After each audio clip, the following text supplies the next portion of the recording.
Practice चालू होती आपली, बरोबर? हां, तर जर्नल एंट्रीची प्रॅक्टिस करत असताना मी तुम्हाला एक प्रॉब्लेम दिला सॉल्व्ह करायला. हां, तर बरेच स्टुडंट आहेत त्यांनी सॉल्व्ह केला तो प्रॉब्लेम. तर बऱ्याच जणांचे विद्यार्थ्यांचे आन्सरही आले मला. संदीप गोरे असेल त्यांनी खूप छान सॉल्व्ह केला आहे प्रॉब्लेम. 1-2 जर्नल एंट्री त्याचे चुकले आहे. परत विशाल भिमराट असेल, प्रथमेश पंडित असेल, खूप छान प्रॉब्लेम सॉल्व्ह केले तुम्ही सुद्धा. आणि मोहन कटारे, बरेच विद्यार्थी, तुषार चौधरी, महेश बर्वे, खूप छान प्रयत्न केला. सगळ्या स्टुडंटचं अभिनंदन मनापासून. सुरुवातीला जर्नल एंट्रीज येणं हे खूप इम्पॉर्टंट आहे आणि ज्याही विद्यार्थ्यांनी इतक्या म्हणजे व्यवस्थितपणे प्रयत्न केला आहे त्यांचे मी मनापासून अभिनंदन करते. आणि आय एम शुअर की तुम्ही इतक्या म्हणजे व्यवस्थितपणे प्रॉब्लेम सॉल्व्ह करत आहात. तर अकाउंटमध्ये जर तुम्ही अशी रेग्युलर प्रॅक्टिस ठेवली तर आय एम शुअर की तुम्ही आउट ऑफ घेण्यामध्ये अकाउंट या सब्जेक्टमध्ये कुठेच कमी पडणार नाही. तर बरेच विद्यार्थ्यांनी केले सॉल्व्ह, केलं नसतील बऱ्याच जणांनी. तर या ठिकाणी मी तो प्रॉब्लेम जो आहे तो परत एकदा तुम्हाला सॉल्व्ह करून दाखवणार आहे. व्यवस्थितपणे लक्ष द्यायचं आहे. बऱ्याच प्रमाणात आणखी तुम्हाला व्यवस्थितपणे जर्नल एंट्रीची प्रॅक्टिस झाली आहे. आता 1-2 जर्नल एंट्रीज होती की त्यात तुम्ही कन्फ्यूज झाले होते, बरोबर? हां, बट बाकी तुम्ही अदरवाईज खूप छान प्रयत्न केला या ठिकाणी. तर आता आपण तो प्रॉब्लेम बघणार आहोत जो की आपण सॉल्व्ह केला होता. मी फक्त जर्नल एंट्रीज डेबिट आणि क्रेडिट, आता फॉर्मॅट तुम्हाला तयार करता येतो, बरोबर? फॉर्मॅट मी तुम्हाला तयार करून देणार नाही या ठिकाणी. फक्त डेबिट आणि क्रेडिट कशाला द्यायचं ते दाखवणार आणि ज्या काही तुमच्या बेसिक मिस्टेक आहेत सुरुवातीला त्या सांगणार आहे. तर सगळ्यात आधी प्रॉब्लेम सॉल्व्ह करताना तुम्ही कोणाच्या बुक्समध्ये काम करताय? जसं की फर्स्ट एंट्री कोणती आहे? Suresh started business with cash. सुरेशने काय केला? बिझनेस स्टार्ट केला, काहीतरी कॅश 2,50,000 इन्व्हेस्ट करून सुरेशने बिझनेस स्टार्ट केला. म्हणजे सुरेश हा कोणी प्रोप्रायटर आहे, बिझनेसमॅन आहे, ओनर आहे, बरोबर? उद्योजक आहे, त्याचा हा बिझनेस आहे.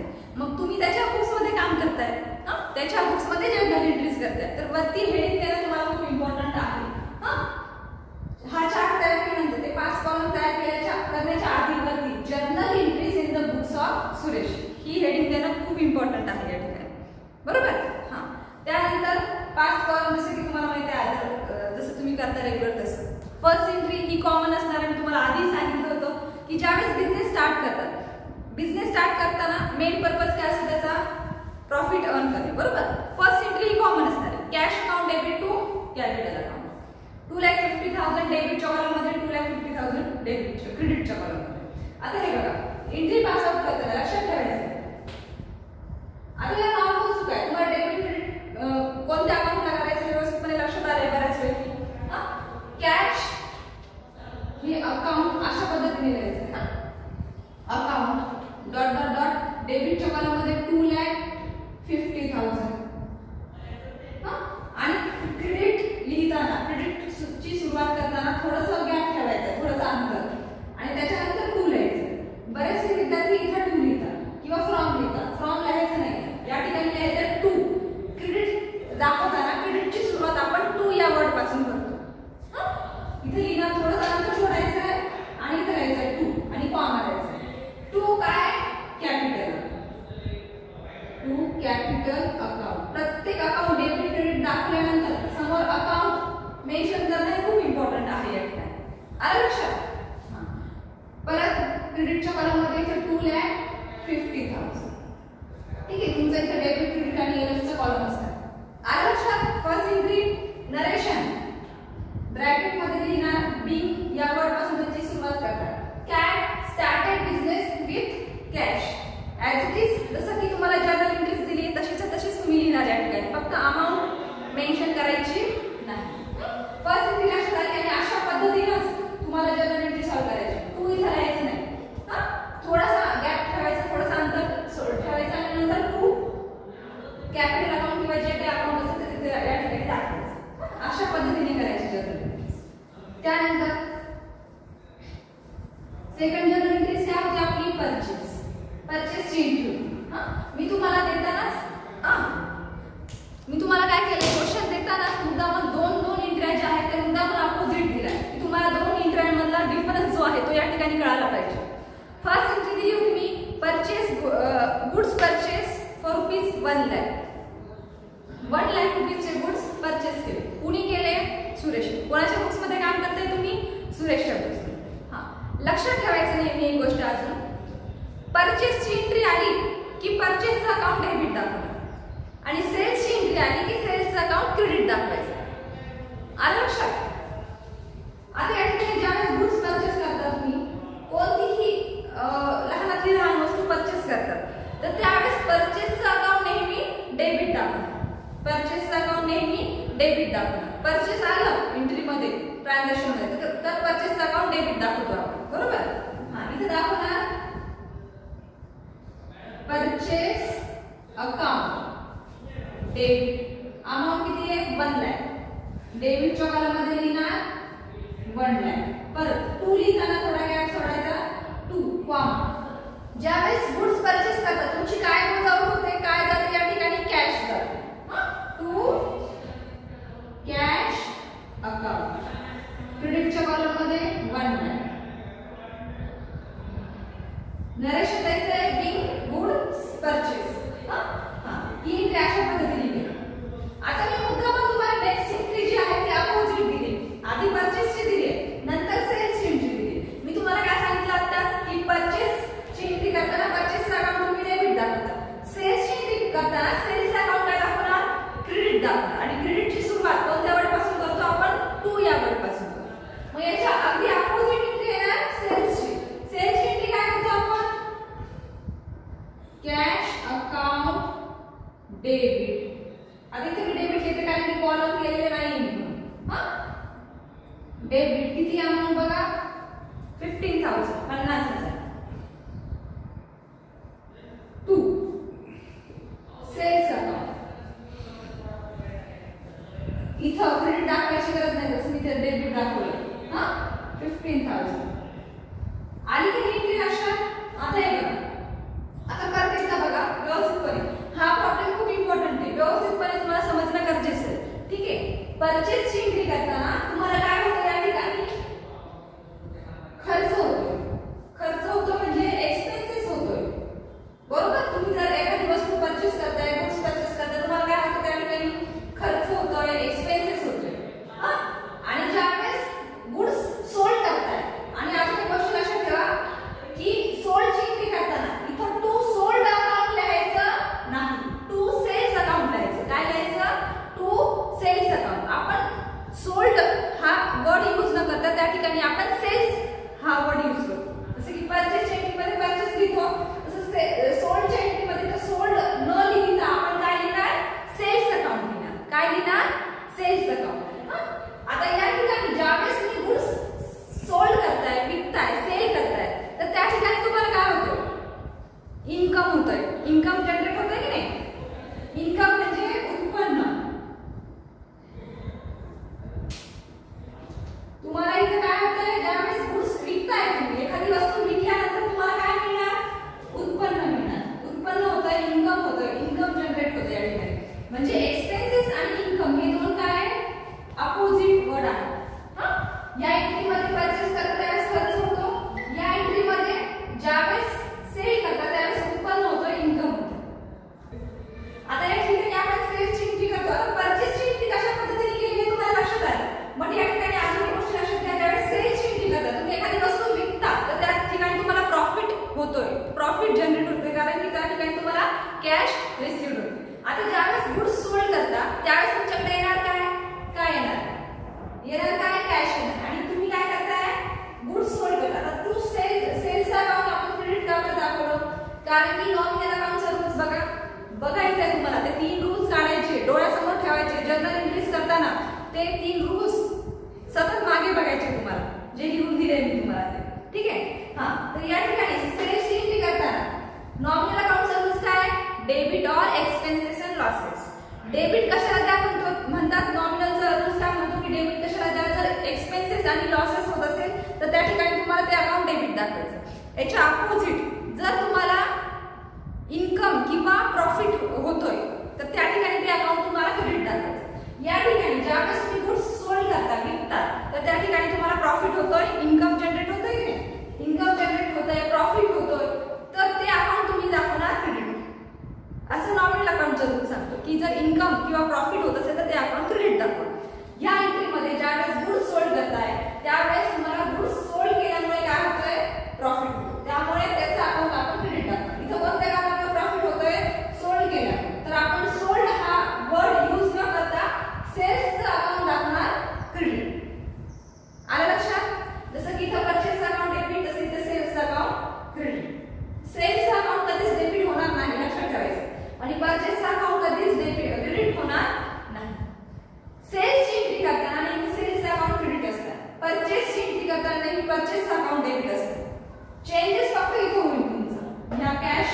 जागेवर चेंजेस होणार आहे.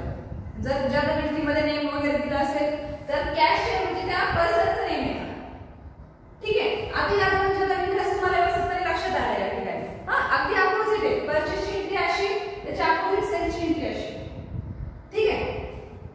तुम्हाला हे प्रॅक्टिस करून करून करून व्यवस्थितपणे रिव्हिजन होणार आहे. त्यासाठी रेग्युलर प्रॅक्टिस करणं खूप गरजेचं आहे या ठिकाणी. तर फोर्थ नंबरची एंट्री बघा. फोर्थ आणि फिफ्थ नंबर 4 आणि 5 नंबरची एंट्री सुद्धा मी मुद्दामून अपोजिट दिली तुम्हाला प्रॅक्टिस होण्यासाठी. फोर्थ नंबरची एंट्री मध्ये काय सांगितलंय? Goods purchase from Mohan. Mohan कडून या ठिकाणी 2 लाख रुपीजचे 20,000 रुपीजचे 20,000 रुपयाचे गुड्स परचेस केले. कोणाकडून? मोहनकडून. मोहनकडून परचेस केले. कुणी परचेस केले? परचेस करणारा कोण आहे? तुम्ही कोणाच्या बुक्स मध्ये काम करताय? सुरेशच्या बुक्स मध्ये. मग सुरेश काय म्हणतोय? सुरेशने काय केलं? मोहनकडून 20,000 रुपयाचे गुड्स काय केले? या ठिकाणी परचेस केले. परत परचेसची एंट्री बघायची. ॲज इट इज परचेसची एंट्री कशी करतो आपण? अशी. Purchase account debit to cash account ही परचेसची एंट्री. बट या एंट्री मध्ये नेम दिलंय पर्सनचं. काय? कोण आहे? कोण आहे देणारा? रिसीव्ह करणारा कोण आहे या ठिकाणी? सॉरी, गिव्हर कोण आहे? देणारा कोण आहे? मोहन काय करतोय? गुड्स देतोय. त्यावेळेस परचेस करणारा कोण आहे? सुरेश. जर जर्नल एंट्रीज मध्ये एखाद्या पर्सनचं नेम दिलं असेल तर परचेसची एंट्री अशी असेल. परचेसची एंट्री आपण अशा पद्धतीने करतो. पण जर एंट्री मध्ये नेम दिलेला असेल एखाद्या पर्सनचं तर त्या ठिकाणी कॅशच्या ऐवजी त्या पर्सनचं नेम. आलं लक्षात? मग ही एंट्री कशा पद्धतीने करणार? Purchase account debit, purchase account debit 20,000 to Mohan account 20,000. बघा ह्या एंट्री मधला आणि ह्या एंट्री मधला फरक दिसतोय का तुम्हाला? इथं फक्त कॅश ऐवजी आपण पर्सनचं नेम दिले आणि का दिले की जर्नल एंट्री मध्ये जर एखादा पर्सनचं नेम दिलं असेल तर त्या ठिकाणी कॅशच्या ऐवजी त्या पर्सनचं नेम लिहायचं. तुम्हाला या दोन एंट्री कंपेअर करायच्या. ही एक आणि ही एक. की आपण करतो काय एंट्री. आता ही एक आणि अजून नेक्स्ट एंट्री आहे त्याची अशी आणि या एंट्रीशी तुम्हाला कंपॅरिझन करायचं. आता नेक्स्ट एंट्री काय सांगितलं तुम्हाला? गुड्स सोल्ड केले. कुणाला? सुनीलला. सुनीलला काय केले? या ठिकाणी गुड्स सोल्ड केले. फिफ्थ नंबरची एंट्री बघा. गुड्स सोल्ड केले. कुणाला? सुनीलला. किती रुपीजचे? 5,000 रुपीजचे गुड्स सोल्ड केले. सोल्ड केले. लगेच सोल्डची एंट्री कशी करतो आपण? लक्षात घ्यायचं की सोल्डची एंट्री कशी करतो आपण? Cash account debit to sales account. ही सोल्डची एंट्री. तुम्हाला या दोन जर्नल एंट्री पाठ करायच्या म्हणा, लक्षात घ्यायच्या म्हणा. आता या एंट्री मध्ये ज्यावेळेस गुड्स सोल्ड करतो तुम्ही पर्सनचं नेम दिलंय. कोण आहे पर्सन? रिसीव्ह करणारा पर्सन कोण आहे? सुनील आहे. सुनीलचं नेम दिलेलं आहे. बरोबर. पर्सनचं जर नेम दिलं असेल जर्नल एंट्री मध्ये सगळ्यात आधी बघायचं की जर्नल एंट्री कोणती आहे? सेल्सची जर्नल एंट्री, सोल्डची जर्नल एंट्री. सोल्डची जर्नल एंट्री तर आपण अशा प्रकारे करतो cash account debit to sales account. But जर जर्नल एंट्री मध्ये त्या पर्सनचं नेम दिलेलं असेल तर कॅशच्या ऐवजी त्या पर्सनचं नेम लिहिणार. मग काय त्या पर्सनचं name? Sunil. Sunil account debit. Amount आहे 5,000 टू सेल्स अकाउंट 5,000. ही ह्या एंट्री मध्ये आणि ह्या एंट्री मध्ये कंपेअर करायचं तुम्हाला. या एंट्री मध्ये आणि ह्या एंट्री मध्ये काय केलं आपण? कॅशच्या ऐवजी फक्त त्या पर्सनचं नेम दिले. लक्षात ठेवायचं की परचेस अकाउंट आणि सेल्स अकाउंट या दोघांमध्ये कधीच चेंजेस होणार नाही. परचेस अकाउंट नेम क्रेडिटलाच असणार, सेल्स अकाउंट नेम क्रेडिटलाच असणार. चेंजेस फक्त इथं होतोय. बघा तुम्ही इथं सुद्धा मोहनचं नाव आलं, इथं सुद्धा सुनीलचं नाव आलं. म्हणजे या ठिकाणी जर जर्नल एंट्री मध्ये जर पर्सनचं नेम दिलं असेल तर तुम्हाला काय करायचं? फक्त कॅशच्या ऐवजी त्या पर्सनचं नेम टाकायचं. आलं लक्षात व्यवस्थित? तर ह्या एंट्री तुम्ही लिहून घ्यायचं व्यवस्थितपणे.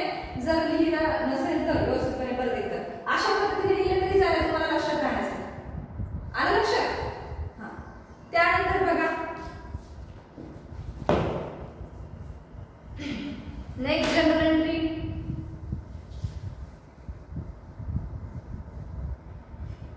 अजून एक गोष्ट आहे बघा. ही एंट्री सुनीलचं account debit to sales account अशी का बरं केली आपण? सुनीलचं अकाउंट डेबिट का दाखवलं? कारण की जर्नल एंट्रीज काय? गुड्स सोल्ड केले. कुणाला? सुनीलला. मग रिसीव्ह करणारा कोण आहे? गुड्स रिसीव्ह करणारा पर्सन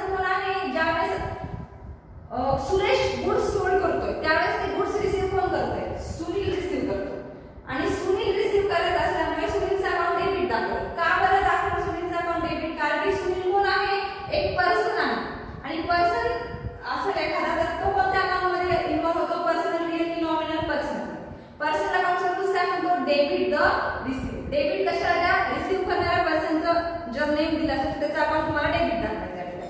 सुनील कोण आहे, गुड्स रिसीव्ह करणार, म्हणून आपण सुनीलचं अकाउंट डेबिट दाखवू. आणि सेल्सचं अकाउंट क्रेडिट का बरं दाखवलं, कारण की सेल केल्यामुळे आपल्याला प्रॉफिट होतो. आणि नॉमिनल अकाउंटचा रूल्स म्हणतो जर कोणत्या कारणास्तव जर्नल एंट्रीमध्ये जर तुम्हाला इन्कम जनरेट होतोय, प्रॉफिट होतो, तर त्याचा अकाउंट दाखवणार आपण क्रेडिट. त्यामुळे आपण टू सेल्स अकाउंट. आणि लक्षात या जर्नल एंट्रीज मध्ये दोन अकाउंट इन्व्हॉल्व आहेत. तर हे अकाउंट कोणत्या कारणास्तव आपण डेबिट दाखवलं, पर्सनल अकाउंटच्या रूल्सनुसार, आणि हे अकाउंट आपण का बरं क्रेडिट दाखवलं, नॉमिनल अकाउंटच्या रूल्सनुसार. आलं लक्षात? कन्सेप्ट एकदा लक्षात आली ना की जर्नल एंट्री मध्ये डेबिट क्रेडिट कशाला द्यायचंय, हा की तुम्हाला ते म्हणजे अगदी तोंडपाठ होऊन जाईल. पण त्यासाठी तुम्हाला प्रॅक्टिस करावी लागणार. हा प्रॅक्टिस ही इम्पॉर्टंट आहे. सुरुवातीला तुम्ही बघूनच करता की मागच्या जर्नल एंट्री बघूनच पुढे करतात तुम्ही, ते साहजिक आहे. बट प्रॅक्टिस करून ते तुम्हाला व्यवस्थितपणे लक्षात येणार. आणि हा जर्नल एंट्री सॉल्व्ह करणं हा तुमचा पाया आहे सुरुवातीचा. ठीक आहे, जर्नल एंट्रीज येणं हे खूप इम्पॉर्टंट आहे 11th जे काही विद्यार्थी आहेत त्यांच्यासाठी. ठीक आहे, त्यानंतर नेक्स्ट एंट्री काय आहे, नेक्स्ट एंट्री ज्या काही आहेत त्या बऱ्याच जणांनी व्यवस्थितपणे सॉल्व्ह केल्या आहे, लक्षातही आलंय. बट परत एकदा व्यवस्थितपणे सांगते मी, लक्ष द्यायचंय.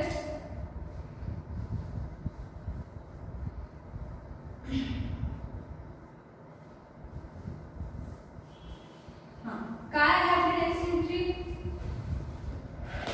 रेंट रिसीव्ह झाले या ठिकाणी 10,000 रुपीजचं रेंट या ठिकाणी रिसीव्ह झाले. कोणाला रिसीव्ह झालंय, सुरेशला, कारण की सुरेश बिझनेसमॅन आहे, सुरेशच्या बुक्स मध्ये काम करते आपण. हे 10,000 रुपीज रेंट कोणाला रिसीव्ह झालंय, सुरेशला. सुरेशला रेंट रिसीव्ह झाले. ज्यावेळेस रेंट रिसीव्ह होतं, लक्षात ठेवायचं, rent receive, salary receive, commission receive, wedges receive, असे रिसीव्ह म्हणजे हे काय आहे, एक्सपेन्सेस, खर्च, उत्पन्न ज्यावेळेस तुम्हाला मिळतंय, रिसीव्ह होतोय. रिसीव्ह म्हणजे काय, मिळणे. त्यावेळेस तुम्हाला प्रॉफिट जनरेट होतो, काहीतरी इन्कम, उत्पन्न तुम्हाला मिळत आहे त्या ठिकाणी. आता या ठिकाणी ज्यावेळेस रेंट मिळतंय सुरेशला, त्यावेळेस त्याला काय मिळतंय, कॅश.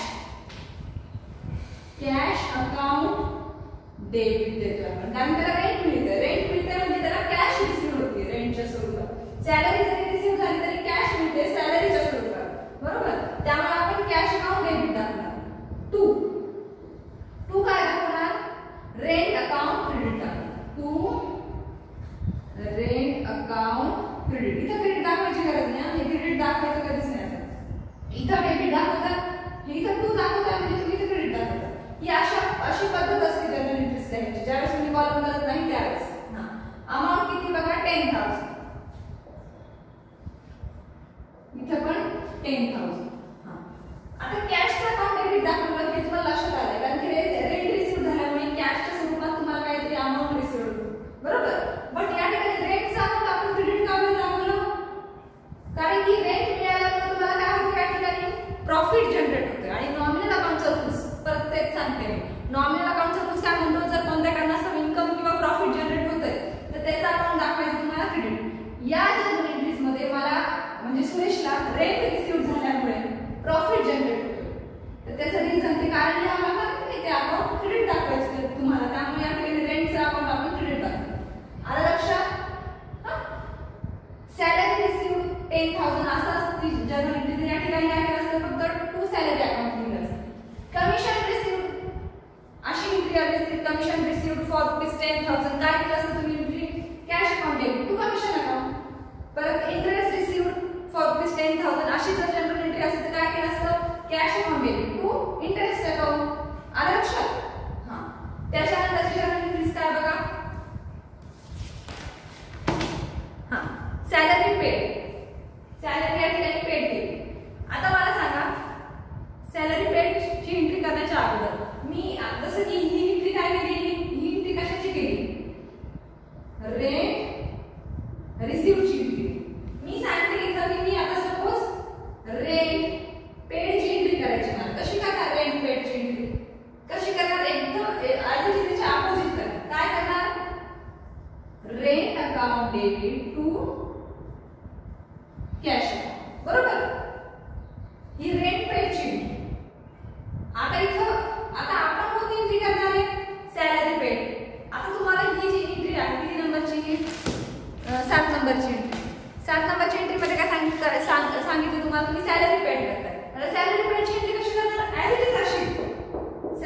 पेडची एंट्री सुद्धा अशीच करणार, फक्त या ठिकाणी रेंटच्या ऐवजी लिहिणार सॅलरीचा अकाउंट डेबिट.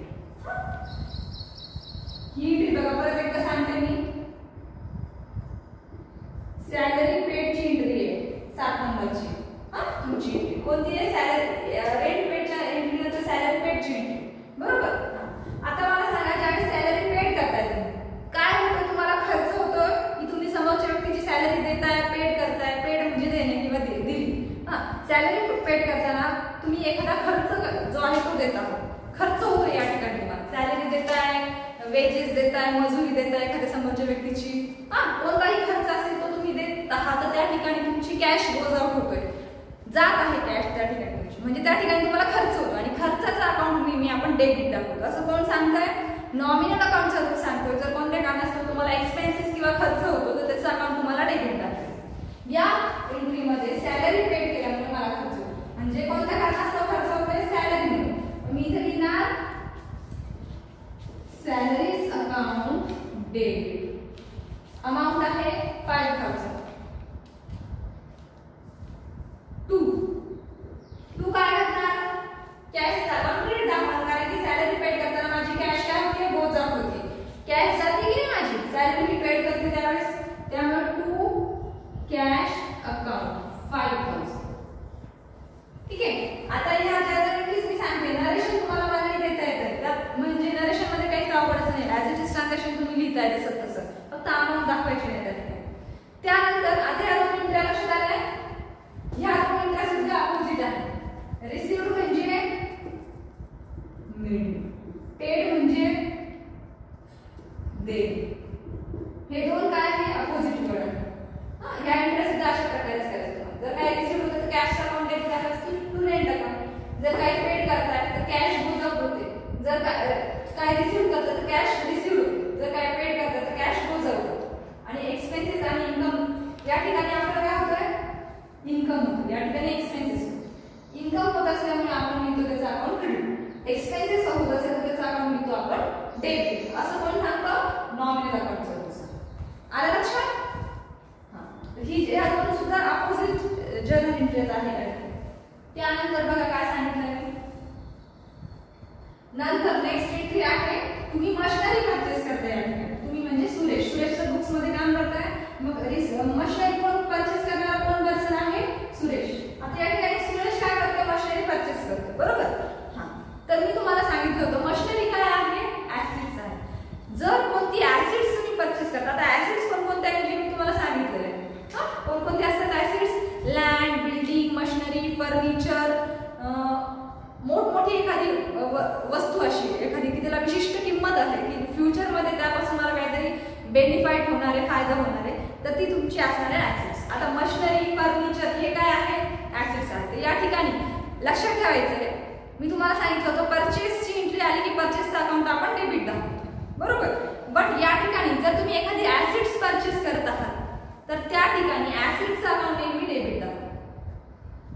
आलं लक्षात? मी तुम्हाला काय सांगितलं होतं? परचेसची एंट्री करत असताना परचेसचं अकाउंट डेबिट दाखवायचं. बरोबर. बट जर एखादी ऍसिड्स परचेस करतात तर त्या ठिकाणी त्या ऍसिड्सचं अकाउंट डेबिट दाखवतो, परचेसचं नाही दाखवायचं त्या ठिकाणी. या एंट्रीमध्ये आपण परचेसचीच एंट्री आहे बट या ठिकाणी ऍसिड्स परचेस करतो, तर या ठिकाणी तुम्हाला ऍसिड्सचं अकाउंट नेहमी डेबिट दाखवायचं आहे. या ठिकाणी ऍसिड्स कोणती आपली? मशिनरी. मग या ठिकाणी मशिनरी अकाउंट डेबिट. अमाउंट आहे 25,000. मशिनरी परचेस करताय. मशिनरी तर येणार पण मशिनरी आवर काहीतरी तुम्हाला द्यावं लागणार की नाही? फुकट देणार आहे का तू मशिनरी? नाही. तर त्याच्यावर तुम्हाला काय पेड करावं लागणार आहे? कॅश पेड करावं लागणार. टू कॅश देणार. टू कॅश अकाउंट क्रेडिट दाखवायचं नाही. परत एकदा सांगते 25,000. नरेशन द्यायचं बिल मशिनरी परचेस. त्यानंतरची जर्नल एंट्रीज काय? मी तुम्हाला सांगितलं होतं ड्रॉइंगची जर्नल एंट्रीज आहे नेक्स्ट. मी तुम्हाला सांगितलं होतं की काय सांगितलं एंट्रीमध्ये? Cash withdraw for personal use. Amount आहे 20,000. 20,000 रुपये पर्सनल यूज साठी तुम्ही काय केले?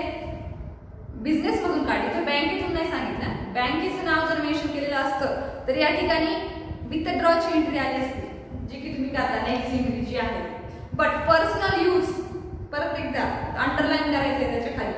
पर्सनल यूज हा वर्ड आला की समजायचं की तुमची ड्रॉइंग आहे. ड्रॉइंग म्हणजे काय, जर बिझनेस मधून पर्सनल यूज साठी जर काही अमाऊंट तुम्ही काढताय तर त्याला तुम्ही तुमची ड्रॉइंग म्हणता, बरोबर. तर या ठिकाणी पर्सनल यूज आला शब्द, तुम्ही कॅश विथड्रॉ करताय बिझनेस मधून पर्सनल यूज साठी तर त्याला आपण ड्रॉइंग म्हणतो. तर या ठिकाणी देणार तुम्ही ड्रॉइंगचं account debit. Drawings account debit to. Cash काय होती तुमची, गोज आउट होती. बिझनेस मधून कॅश जाते, पर्सनल यूज साठी काढताय बट बिझनेस मधून ती गोज आउट होती. ड्रॉइंगची एंट्री अशा प्रकारे करायची टू कॅश अकाउंट. अमाऊंट किती आहे 20,000. ही पण एंट्री लक्षात आली तुम्हाला. नंतरच्या नेक्स्ट दोन जर्नल एंट्रीज आहेत त्या अपोजिट आहेत.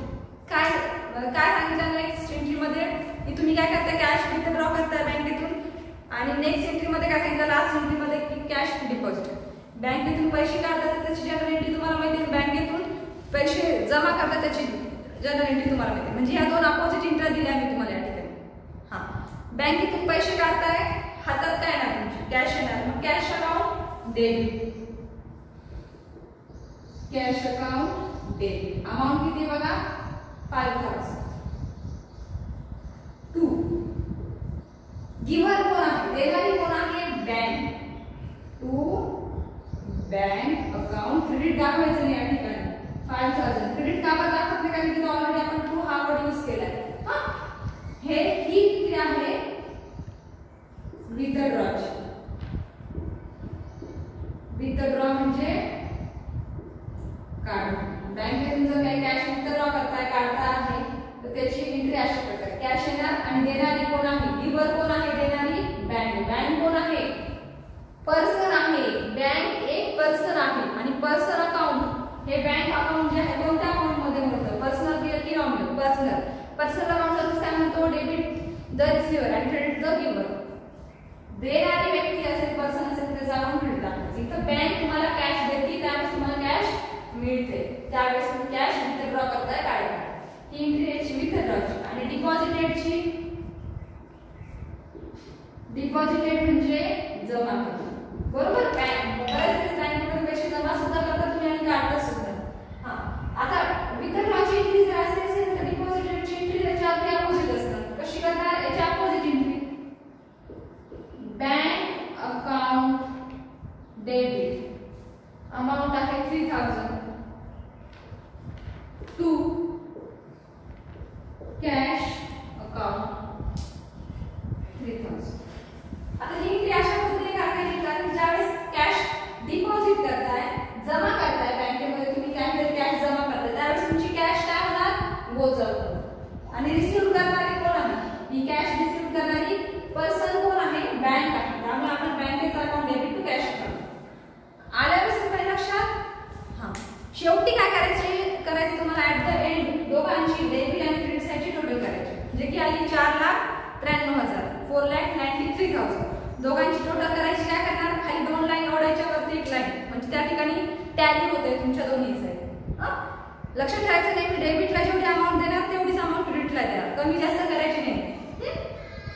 तर या ठिकाणी प्रत्येकदा सांगते की जर्नल एंट्रीची प्रॅक्टिस सुरुवातीला तुम्हाला खूप मेन आहे. जर्नल एंट्रीज एक व्यवस्थितपणे तुम्हाला व्यवस्थितपणे यायला लागलं की पुढचं सगळं म्हणजे व्यवस्थितपणे तुम्हाला येणारच. पुढचे चॅप्टर एकमेकांवर डिपेंड चॅप्टर आहे. नेक्स्ट जे काही आपण चॅप्टर बघणार आहोत ते, त्यासाठी सुरुवातीला जर्नल एंट्रीज तुम्हाला येणं खूप इम्पॉर्टंट आहे. ठीक आहे. सुरुवातीला काय होईल की तुम्ही मागच्या जर्नल एंट्रीज बघून पुढे करतात, बरोबर. मागच्या जशा केल्या तशाच पद्धतीने पुढच्या करतात. ठीक आहे, साहजिक आहे. सुरुवातीला तसंच होईल, तुम्ही मागच्या जर्नल एंट्रीज बघून पुढे सॉल्व्ह करण्याचा प्रयत्न करतात. बट रेग्युलर प्रॅक्टिस करायचं खूप इम्पॉर्टंट आहे, कारण की प्रॅक्टिस झाल्यानंतरच तुम्हाला व्यवस्थितपणे ते जर्नल एंट्रीज सॉल्व्ह करता येईल विदाउट रूल्स बघता. त्यामुळे परत एकदा सांगते की जे क्वेश्चन मी सॉल्व्ह देणार आहे ग्रुपवर ते प्रत्येकाने सॉल्व्ह करणं खूप इम्पॉर्टंट आहे या ठिकाणी. आणि बरेच विद्यार्थ्यांनी खूप छान सॉल्व्ह केलेले आहे प्रॉब्लेम. परत एकदा त्यांचं अभिनंदन करते मनापासून. आणि यानंतरही काही क्वेश्चन देणार आहे सॉल्व्ह करायला मी जर्नल एंट्रीजचे. आपण काही दिवस त्याचीच प्रॅक्टिस करणार आहोत.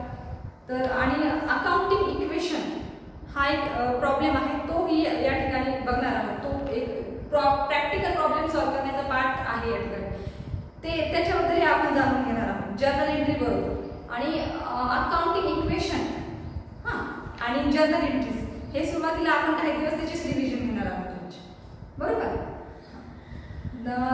So today will be stopped here and remaining part we will be discussed tomorrow morning session. Thank you.